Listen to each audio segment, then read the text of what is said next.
Oluvannyuma lw'abantu abasoba 20 okufiira ku Nyanja Nalubale Sabbiiti ewedde, Minisita omubeezi avunaanyizibwa ku by'entambula Fred Byamukama yategeezezza nti bagenda kutandika okuweera abantu okutambuliranga ku nnyanja okuva ku saa 12 ez'akawungeezi okutuuka ku saa 12 ez'okumakya okusobola okwewala obubenje bw'oku mazzi.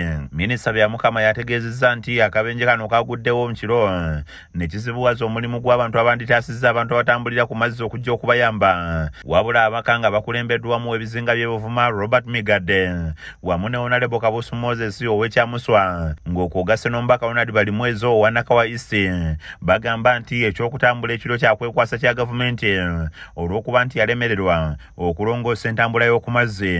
Tambula kiro waliwo ennyanja webanga emisana yasiibye esiikuuse ate olina okukanga kakyolunga togenda olina ebyennyanja bibivunda ayisa aweddeko obadde olina mpewo eki emisana akawungeezi otambule nti otambule kwensonga ereetera abantu bano okutambula ekiro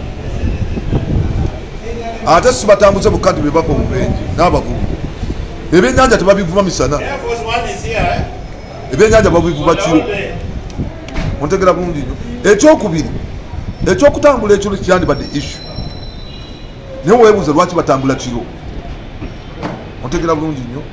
Oyinza okwesanga nti oba ekiro ennyanja eteesi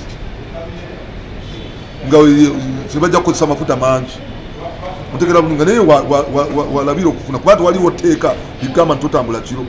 Abaka bongeddeko nti ne ku lukalu waliyo abatambula ekiro era ne bafuna obubenje naye nga tebayimiriza kutambula kiro. Maato ntambula nga otulaba emmotoka n'ennyonyi tulabye accidents nezikyasembe wano omukulu akonye ne buses nga zigwa ewanga zitomera ekiro. Tetunnawulirayo kiragiro kigaa nti emmotoka ziterekerawo okutambula ekiro. Ennyonyi zigwa n'ekiro tetunnawulirayo nti zirekerawo okutambula ekiro. Naye zino ndowooza nti olw'okubulwa ekyokuddamu ngeri ki gye basalira amagezi obwenje okugwa ku mazzi kwe kusalawo nti amaato galekera okutambula ekiro. Naye minisita bano bagamba nti ekisaanidde okukolebwa ye gavumenti okendeeza ku nsimbi ennyingi ezigula life jacket n'okuyimiriza obwato obuli mu mbeera embi obusaabaza abantu n'ebirala. Ziyamba muntu ali ku mazzi atuuke gy'agenda. Gamba nga gavumenti yalya ssente eza looni wano twagiwa ssente za looni nti eteekewo rescue centers nga zirimu radar gadgets eziraba eryato oba nti necommunicatinga n'endala eyo mu kitundu ekirala eryato gundi ligenze ku mazzi bwe tuba tetuliraba kitegeeza liguddemu.